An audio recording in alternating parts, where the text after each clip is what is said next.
Hey everybody, welcome back to What the Theory with your man Joel. I'm Joel, and today's episode is the first after a couple of weeks, which I took off. Decided to grow my beard a little bit. People at work told me that when I joined the office the first time, I was tall, dark, and handsome. Now I'm just tall and dark. So this is me trying to see if I can move in the direction of being tall, dark, and fierce, since I can be handsome. Anyway, thanks for joining us. Today's episode is going to be a little bit different. It's a jumping off point from the last one that we did on sins, on the 7 deadly sins.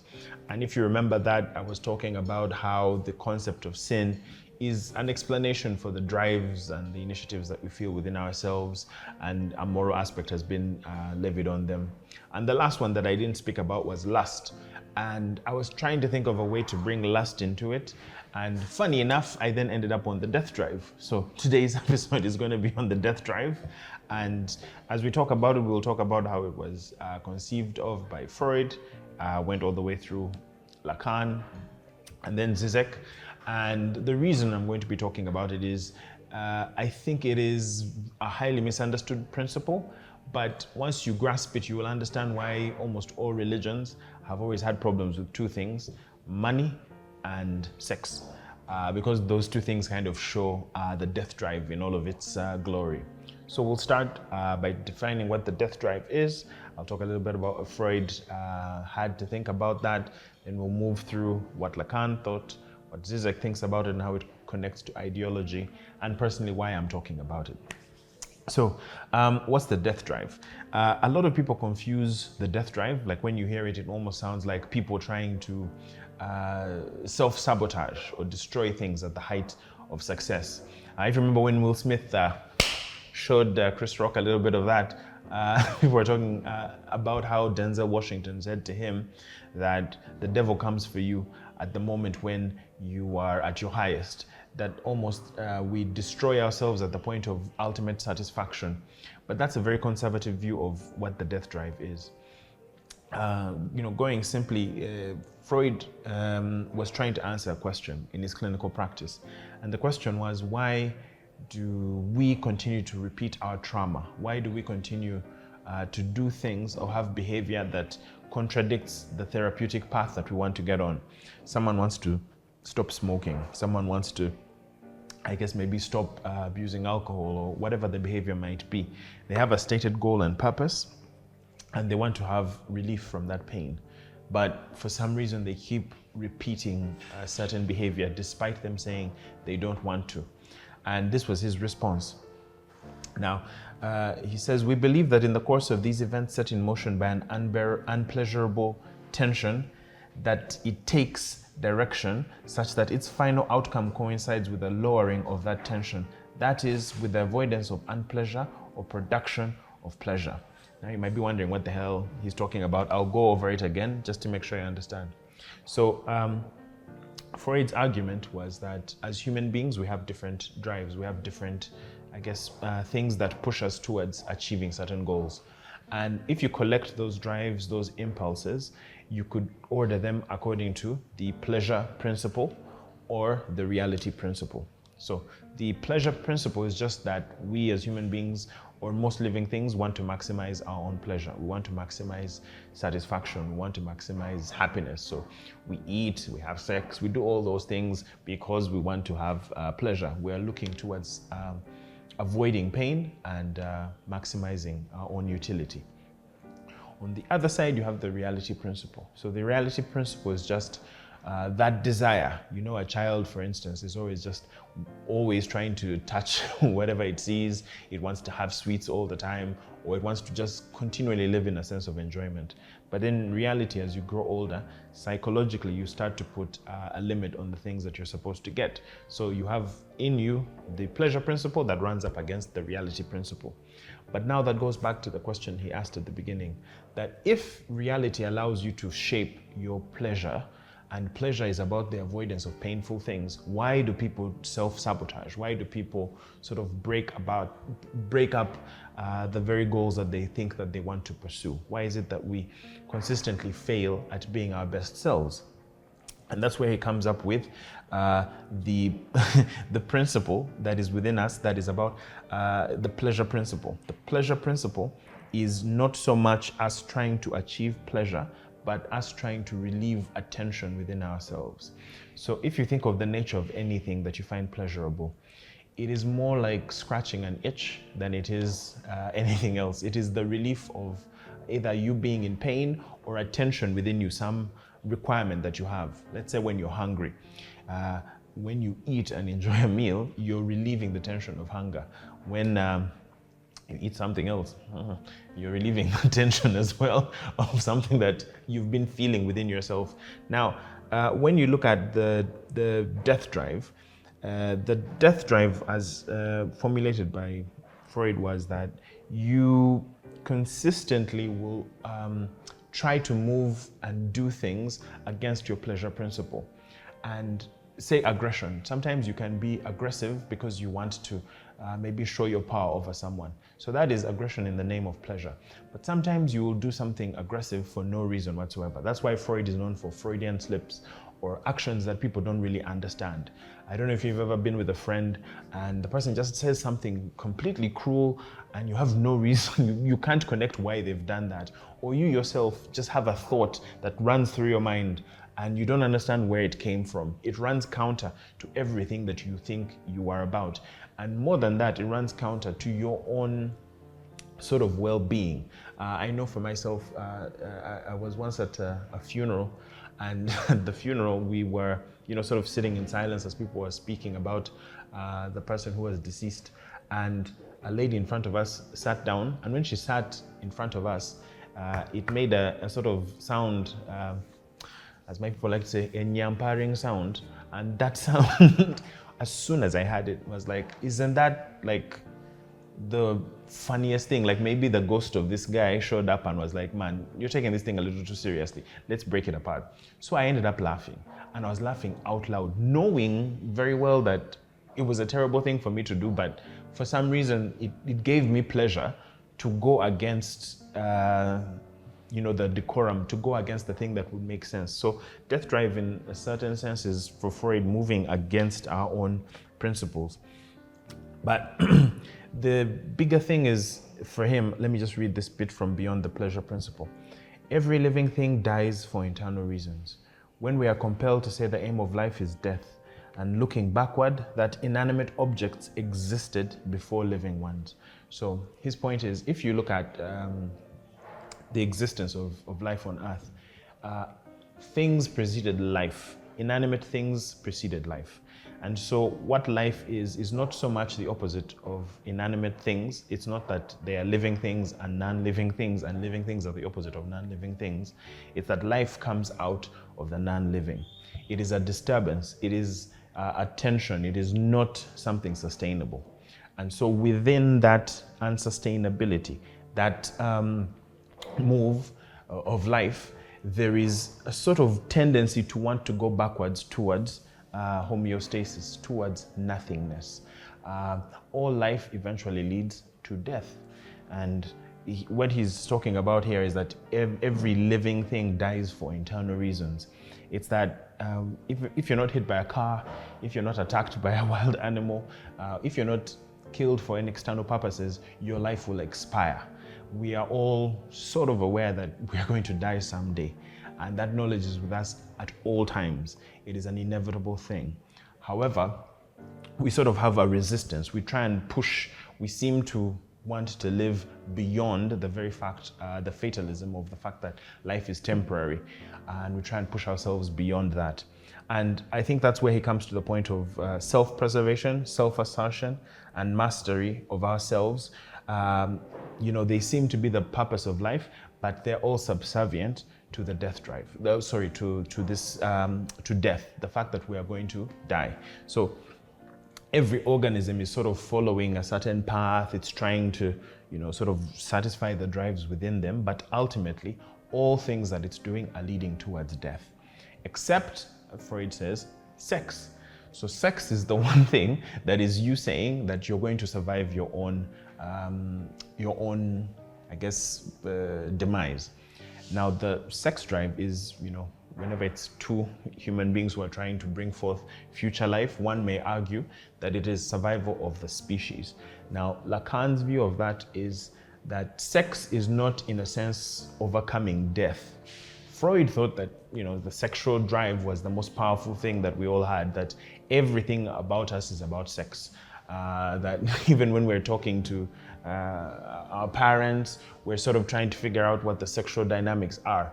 Am I going to become like my father? Am I going to become like my mother? I want to have the kind of desire my father was receiving from my mother, and so I repeat that kind of pattern.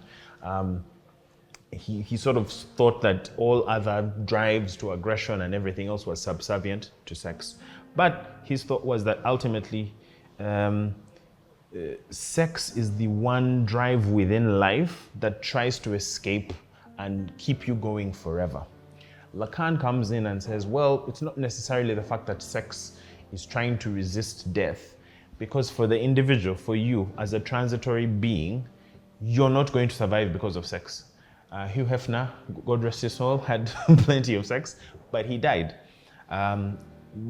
Death is the way in which the human race maybe continues to prosper, so you keep having more and more humans, but you as an individual person cannot survive your own death.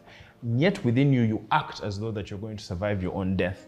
And that's where the death drive comes in. It is something about you keep acting and moving in ways that presume that you're going to outlive your own death. It is not, say, a move towards annihilation. It is a move towards a sort of fruitful failure. For those of you who watch the PPJ podcasts, you remember that I mentioned fruitful failure. And a few people have asked me what I mean by that.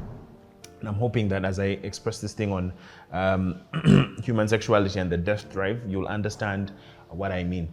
So moving away from Freud. So Freud had the pleasure principle and the death drive. And he was sort of saying, well, within us, there is this urge that goes beyond us just satisfying our pleasures. Then you have, throughout the 1950s, as Lacanian psychoanalysis became a big thing, we found that the death drive was then found to be another name for the pleasure principle. Now, why is that the case? So as you pursue pleasure, like I mentioned before, the pursuit of pleasure is not so much a positive thing, but a negation of a heart, of attention. So if life is attention, and then you relieve that tension by going back to homeostasis, both the seeking of pleasure and the death drive all take you towards annihilation. Think about what you do every day repeatedly. You eat, but once you're done eating, it's not that you will say, I'm not going to have another meal. You will eat again. You'll keep eating until the time you die. So the pursuit of your pleasures, the pursuit of things that you enjoy, whether it be sex, whether it be money, whatever the case may be, all of them don't have an end unto themselves. They simply keep going until you expire. So they don't run counter to the fact that you're going to expire. Now, if we move a little bit deeper, it's tempting for us to think that sex drive and sexual desire are the same thing. And let me focus a little bit on sex here. The difference between drive and desire is crafted in terms of social, political formation. So when I'm thirsty, the need for me to have something to drink, it may be a drive. I am driven to having sustenance. But desire is when I say I want to have a Coca-Cola. Like that is shaped by the things around me. It's when I have preferences for water versus preferences for juice. But the drive itself is about a fixation. The drive is never fully satisfied. Desire sort of has an object that it is looking at and seeks to have that object satisfy the longing. So the drive and the desire move together, but drives are a little bit more, for lack of a better term, unconscious, while desires are a little bit more conscious. And desires shift. So you can have a desire for a certain object and then you move on to another object, but the drive maintains. In terms of sex, for instance, for those people who have ever watched Don Giovanni, he's a playboy who he's just having a list of how many people he's going to have sex with. Now, if you look at the activity that he's going through, the sex drive that he has is about him having as many women as possible. But the desire keeps shifting. He either wants a woman who's tall, or a woman who's short, or a woman who's married, whatever the case may be. So desire keeps on shifting, but the drive remains the same. Now, the reason I've talked about sex quite a bit is when you look at human sexuality shows how uncanny we are. Religious conservatives, for instance, talk about lust. Yeah, this is where I said I'll talk about lust quite a bit. So when you talk about lust, have you found why it's an evil thing? Because at the same time, we're told that sex is meant for procreation. You know, it's Adam and Eve, not Adam and Steve, that kind of stuff. So you're looking at it, they talk about it oddly as if it's a purely functional thing, that every time you have sex, you're meant to have kids. And they actually, I think Catholic conservatives who think that way. But for most people, they just think, well, you know, it should be an activity held between two individuals. Now, if you look at human sexuality versus animal sexuality, where we came from, animals have sex for function. They're just mating time, find whoever's around, reproduce, and it's done. We go through a whole dance. Like sex it's got foreplay, it's got fantasies, it's got all these remarkable things that we bring into it. We get to choose what a sexual act means. People want to be talked dirty to. I mean, you can imagine an animal asking for someone to say, am I a bad dog? Like it's not anything that can ever occur. So man sort of straddles between nature and culture. Now, because we straddle those two, we're not really natural, but we're also not completely cultural. And so we become this uncanny thing. Immanuel Kant has an argument about affirming the non-predicate versus having negation of a predicate. What do I mean by that? So something can be confirmed as this person is alive or this person is dead. To affirm a non-predicate would be something like, this thing is undead. So it is the very quality that it has is its failure to satisfy being one or the other. That's where zombies come from. Now, if you look through human language, there are a few things that have that concept, that confirmation of a non-predicate, and one of them is the unconscious. So when we talk about the unconscious, for the longest time, I thought it meant, you know, that iceberg where you have the conscious mind, then you have the subconscious mind, then deep down here, you've got the unconscious. No, the unconscious, it means that it's not like a place. It's not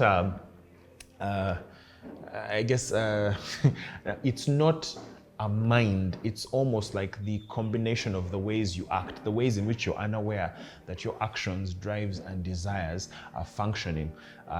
Psychoanalysis is actually much tougher than Christianity, because in Christianity, you are only responsible for the things that you know, the things that you've done, right? You're responsible for your actions. In psychoanalysis, you're responsible even for the things that you don't do. You're responsible for even your unconscious. Like, it goes all the way to the end. Now, when I talk about human sexuality and why that moves towards the death drive, it's a perfect example of the fact that we like repetition. But in repetition, it is, you build up tension. I'm going to use sex again. So let's say you meet a young lady, you're flirting, you're sending messages, you know you're in trouble when you start looking at the phone every time she sends you a message. You're anticipating something that's going to happen. There is a surplus enjoyment before the event. It's almost like the way Friday is almost more fun than the rest of the weekend, because it's like the day before. It's like the anticipation of what's going to happen. And one of the hard things about being human is often we don't enjoy things in the moment. We enjoy them retroactively with nostalgia, or we anticipate them and enjoy. But when the moment comes, you're like sort of kind of too tensed up to actually enjoy what's happening. So anyway, with sex, you enjoy the build-up of the tension and then the release. So the higher the tension that you build up, the better the release. So the satisfaction of it is going back to homeostasis and ending. However, when that thing is done, it's not that you go, yeah, we had sex and it's done. You almost want to repeat that process over and over again. Now, that repetition is, the drive is never going to be satisfied, because you'd think what the sex drive is looking for is just to have sex. No, it's looking to continue to have that desire. It's to continue moving despite whatever might be going on. I made this observation, which I think is a little odd to me. It's that no matter how bad things are in the world, no matter where you go, you will always find children. And in terrible conditions, in terrible places, people still reproduce. And if you ask them, why are you doing this? It's almost like, well, it's an instinct. It's just something that we do. It moves beyond your own pleasure. It moves beyond almost your own rational reasons. And so when we talk about the death drive for Lacan, he's basically saying that death is coiled at the center of all our drives, whether it's the sex drive, whether it's a drive for pleasure. All of it is taking you towards a point where you want to have endless repetition. But that repetition is not just a repetition, it is one that is seeking failure. Let me read this quote for you from my boy Slavoj Zizek. Drive is not infinite longing for a thing, which gets fixated on a partial object. Drive is fixation itself. It resides in the death dimension of every drive. Here's another piece. The drive's goal is to reach its object. The drive's goal to reach its object is actually false. It masks its true aim, which is to reproduce its own circular movement by way of repeatedly missing its object. So let me say that again. The drive's goal, which is to reach its object, is false. It masks a true aim, which is to reproduce its own circular movement by way of repeatedly missing its object. So when I say life is a fruitful failure, I think you look through phrases that we have like, life is about the journey, it's not about the destination. That's a very stupid thing to say if you think about it. Like, why would you start a journey if you don't want to get to where you're going? The reason I think we say that is, if you start a journey that you can reach the end of, you will realize at the end of that journey that you want to continue going, that you want to continue doing something. The number of times Michael Jordan came out of retirement, the number of times Jay-Z came out of retirement, there's almost this impetus for us to move beyond even what we think our desires are, and the drive keeps you going. Now, the ultimate thing that Slavoj has added to the idea of the death drive is that he thinks it's Freud's idea of immortality, that there is within us the urge to keep going. Now, we've said sex doesn't ultimately mean that Joel is going to survive his own death. My seeking of health, seeking behaviors, my eating of food, all of those things which seem to sustain my life, nevertheless mean that even if I did everything right, my body, my composition, everything that I am will break apart. It is the natural order of things. I will not survive my own demise. But there is something within me that seeks to keep on going, even if I'm going to die. It has no attention to the fact that I'm going to come to an end. And that's what the death drive is. It's not a normative claim that it's a terrible thing. It's just a misnomer because it's paradoxically called the death drive. But within our minds, it is that reference to the fact that we're seeking immortality. And why I say that lust and money are both things that religion is always quite astutely saying that, hey, you need to watch out for this thing, is because sex is the one dimension in which our full fantasy, our full expression of I want this moment to keep going on forever, that I want to keep seeking this thing and it can give me earthly pleasure in ways that nothing else can, is in a direct conflict with the fact that we are told that we need to, discard this life, to discard the flesh and wait for the heavens to come. But meanwhile, you have this thing that you want immortality here on earth. The same thing with money. Like Schopenhauer said that money is happiness in the abstract. So when you fail to have happiness in any other way, you start to stack up money. Now, we obviously pursue money, but money for specific reasons. But there is a tendency for you to just seek money for its own sake, because there is the surplus enjoyment in you knowing you can never have enough money. There is a surplus enjoyment in knowing you can never have enough sex. There is always a surplus, which is an enjoyment beyond any satisfaction. The goal that seems to be what you're working towards is false. You want to fail. You want to have a fruitful failure. But as you fail, the fruits of it are that you will have enjoyment, that you will have a desire that is continually being fed. Now that goes back to the question we asked at the beginning when Freud was saying, why is it that people continue to have traumatic experiences? Why do we repeat our traumas? Because there is a part of us that has an enjoyment, and the word enjoyment here sort of makes it seem that having a fun time. It's not necessarily that. Enjoyment, again, is the releasing of a certain tension. You're carrying a tension that is what life is, and so you want to break that tension. I was talking to a friend of mine and said, it's very odd to me that we really enjoy sleeping. Like, we enjoy being unconscious. Like, we met people who go, I just want to pass out. Or people like to get high and they're trying to like sort of switch off from the plane of existence. There is a desire within us to sort of go back to not having desires. Now that paradox means we're always seeking relief, but at the same time we create tension so that we can have relief. So the death drive is you consistently trying to create tension within your life so that you can have relief. It persists, it is an immortal drive, but you will not survive. And that is the paradox of the death drive. So every time I look at this skull, for instance, people ask about it. To me, it symbolizes the fact that there is within me something that is seeking to survive my own death. And it's very easy to negate it, it's very easy to dodge it, it's very easy to pretend that it's not there. But once you understand that you are not seeking happiness necessarily, because what kind of human being, what kind of creature are we when we have to keep saying that we are pursuing happiness? In fact, sometimes it looks like we are pursuing our own unhappiness because there is a sort of joy that we get from it that is greater than just mere happiness, mere good times. Good times only come in to sprinkle across something that is way deeper and way more meaningful. So I hope that my examination of this has shed more light on what I think the death drive is. It's not a normative claim that this is a terrible thing and we have to fight against it. No, it's just the way we are structured. The main thing for us in psychoanalysis is to understand that when we see our behaviors, when we see our traumas, it's because of repetition.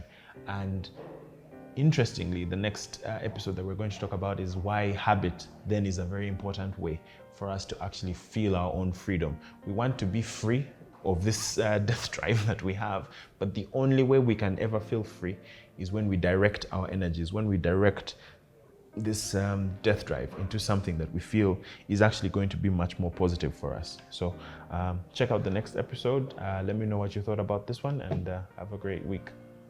Hey, cool guys and girls who be checking out What the Theory, you're cool. So I want to let you know about Soteria Shipping, who's a proud partner with this show. Soteria Shipping is a concierge service that's online that allows you to be able to order some really great products out of the UK and have them delivered right to your doorstep, all the way even in Kenya and Uganda, wherever the case may be. Just place an order on the number that you see at the bottom of the screen. Let them know what you want. They'll be able to confirm with you the pricing and when they'll be able to deliver to you. And yeah, let me know how you enjoy this service. I personally think it's a great service, and yeah, bring the coolest things in the world to your desk, right to your doorstep. Cheers.